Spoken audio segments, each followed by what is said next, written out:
to the marvelous land of Oz. I'm Mardell, reading Rinkitink in Oz by L. Frank Baum.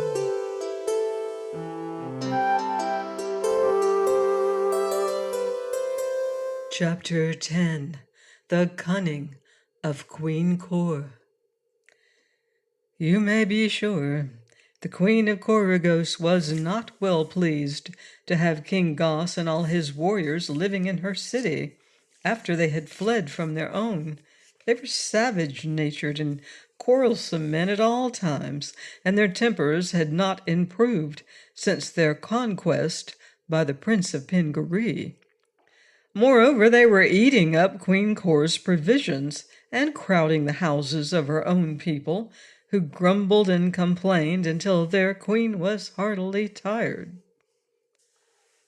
"Shame on you," she said to her husband, King Goss, "to be driven out of your city by a boy, a roly-poly king and a billy-goat. Why do you not go back and fight them?" "No human can fight against the powers of magic," returned the king in a surly voice. "That boy is either a fairy or under the protection of fairies. We escaped with our lives only because we were quick to run away. But should we return to Regos, the same terrible power that burst open the city gates would crush us all to atoms." "Bah! You are a coward," cried the queen tauntingly. "I'm not a coward," said the big king. "I have killed in battle scores of my enemies. By the might of my sword and my good right arm I have conquered many nations. All my life people have feared me. But no one would dare face the tremendous power of the Prince of Pingaree, boy though he is. It would not be courage, it would be folly to attempt it." "Then meet his power with cunning," suggested the queen. "Take my advice. Steal over to Regos at night, when it is dark, and capture or destroy the boy while he sleeps." "No weapon can touch his body," was the answer. "He bears a charmed life and cannot be injured." "Does the fat king possess magic powers, or the goat?" inquired Cor. "I think not," said Goss. "We could not injure them, indeed, any more than we could the boy, but they did not seem to have any unusual strength, although the goat's head is harder than a battering ram." "Well," mused the queen, "there is surely some way to conquer that slight boy. If you are afraid to undertake the job, I shall go myself. By some stratagem I shall manage to make him my prisoner. He will not dare to defy a queen, and no magic can stand against a woman's cunning." "Go ahead if you like," replied the king with an evil grin, "and if you are hung up by the thumbs or cast into a dungeon, it will serve you right for thinking you can succeed where a skilled warrior dares not make the attempt." "I'm not afraid," answered the queen. "It is only soldiers and bullies who are cowards." In spite of this assertion, Queen Cor was not so brave as she was cunning. For several days she thought over this plan and that, and tried to decide which was most likely to succeed. She had never seen the boy prince, but had heard so many tales of him from the defeated warriors, and especially from Captain Buzzub, that she had learned to respect his power. Spurred on by the knowledge that she would never get rid of her unwelcome guests until Prince Inga was overcome and Regos regained for King Goss, the Queen of Coragos finally decided to trust to luck and her native wit to defeat a simple-minded boy, however powerful he might be. Inga could not suspect what she was going to do because she did not know herself. She intended to act boldly and trust to chance to win. It is evident that had the cunning queen known that Inga had lost all his magic, She would not have devoted so much time to the simple matter of capturing him, but like all others, she was impressed by the marvelous exhibition of power he had shown in capturing Regos, and had no reason to believe the boy was less powerful now. One morning, Queen Cor boldly entered a boat, and taking 4 men with her as an escort and bodyguard, was rowed across the narrow channel to Regos. Prince Inga was sitting in the palace, playing checkers with King Rinkitink, when a servant came to him, saying that Queen Cor had arrived and desired an audience with him. With many misgivings, lest the wicked queen discover that he had now lost his magic powers, the boy ordered her to be admitted, and she soon entered the room and bowed low before him in mock respect. Cor was a big woman, almost as tall as King Goss. She had flashing black eyes and the dark complexion you see on gypsies. Her temper, when irritated, was something dreadful, and her face wore an evil expression, which she tried to cover by smiling sweetly, often when she meant the most mischief. "I have come," said she in a low voice, "to render homage to the noble Prince of Pingaree. I am told that your Highness is the strongest person in the world, and invincible in battle, and therefore I wish you to become my friend rather than my enemy." Now Inga did not know how to reply to this speech.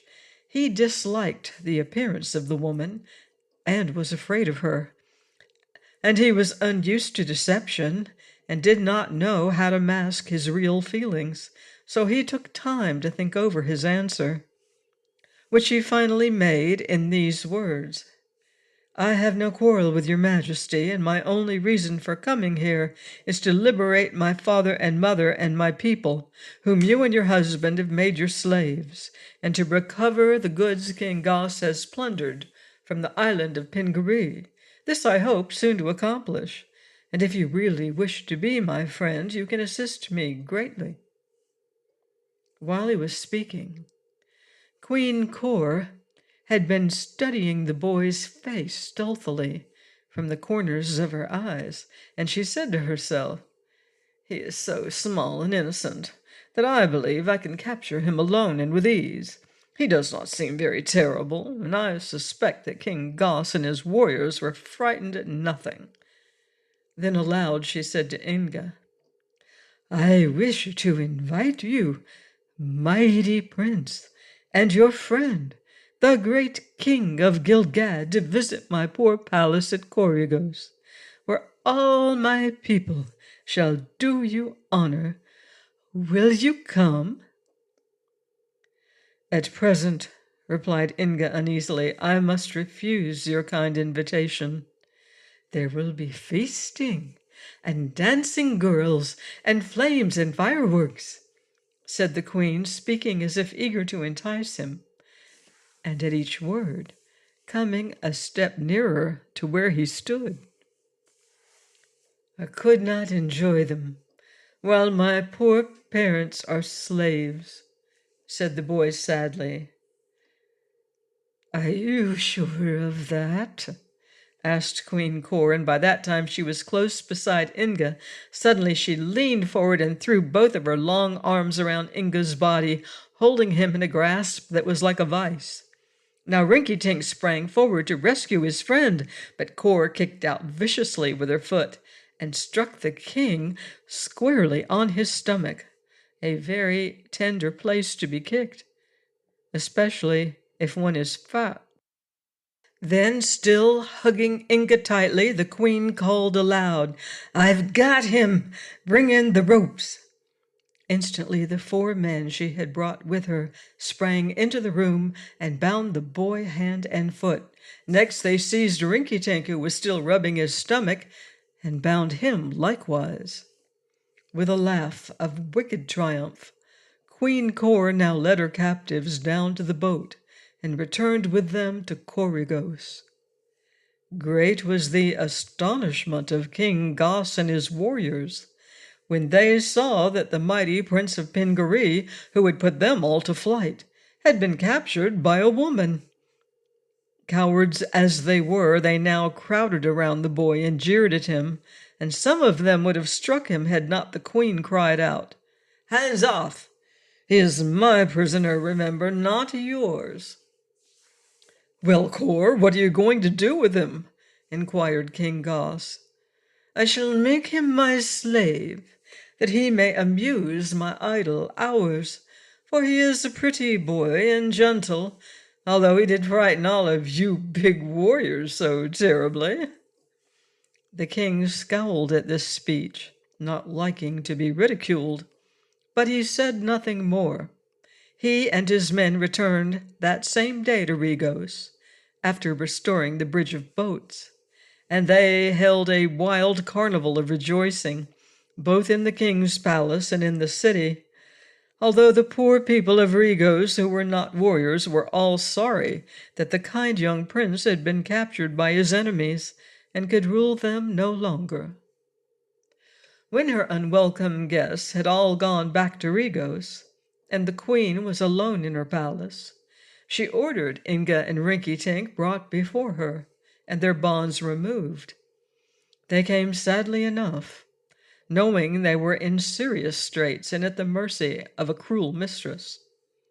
Inga had taken counsel of the White Pearl, which had advised him to bear up bravely under his misfortune, promising a change for the better very soon. With this promise to comfort him, Inga faced the queen with a dignified bearing that indicated both pride and courage. "Well, youngster," said she in a cheerful tone, because she was pleased with her success, "you played a clever trick on my poor husband and frightened him badly. But for that prank I am inclined to forgive you.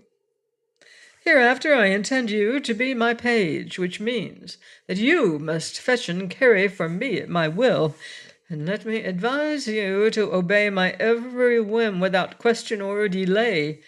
For when I am angry, I become ugly, and when I am ugly, someone is sure to feel the lash. Do you understand me?" Inga bowed but made no answer. Then she turned to Rinkitink and said, "As for you, I cannot decide how to make you useful to me, as you were altogether too fat and awkward to work in the fields.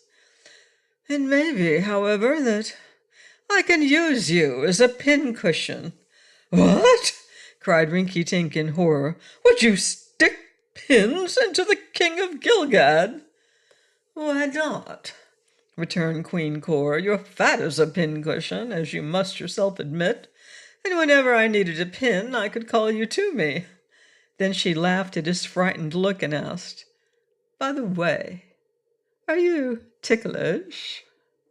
This was the question Rinkitink had been dreading. He gave a moan of despair and shook his head. "I should love to tickle the bottom of your feet with a feather," continued the cruel woman. "Please take off your shoes." "Oh, your Majesty," pleaded poor Rinkitink, "I beg you to allow me to amuse you in some other way. I can dance, or I can sing you a song." "Well," she answered, shaking with laughter, "you may sing a song, if it be a merry one. But you do not seem in a merry mood." "I feel merry, indeed, your Majesty, I do," protested Rinkitink, anxious to escape the tickling. But even as he professed to feel merry, his round red face wore an expression of horror and anxiety that was really comical. "Sing, then," commanded Queen Cor, who was greatly amused. Rinkitink gave a sigh of relief, and after clearing his throat and trying to repress his sobs, he began to sing this song, gently at first, but finally roaring it out at the top of his voice. "Oh, there was a baby tiger lived in a menagerie. Fizzy, fizzy, fuzzy, they wouldn't set him free, and everybody thought he was as gentle as could be. Fizzy, fizzy, fuzzy, baby tiger. Ah, they patted him upon his head and shook him by the paw. Fizzy, fizzy, fuzzy, he had a bone to gnaw. But soon he grew the biggest tiger that you ever saw. Fizzy, fizzy, fuzzy, what a tiger! Ah, one day they came to pet the brute and he began to fight. Fizzy, fizzy, fuzzy, how he did scratch and bite. He broke the cage and in a rage he darted out of sight. Fizzy, fizzy, fuzzy was a tiger. And is there a moral to the song?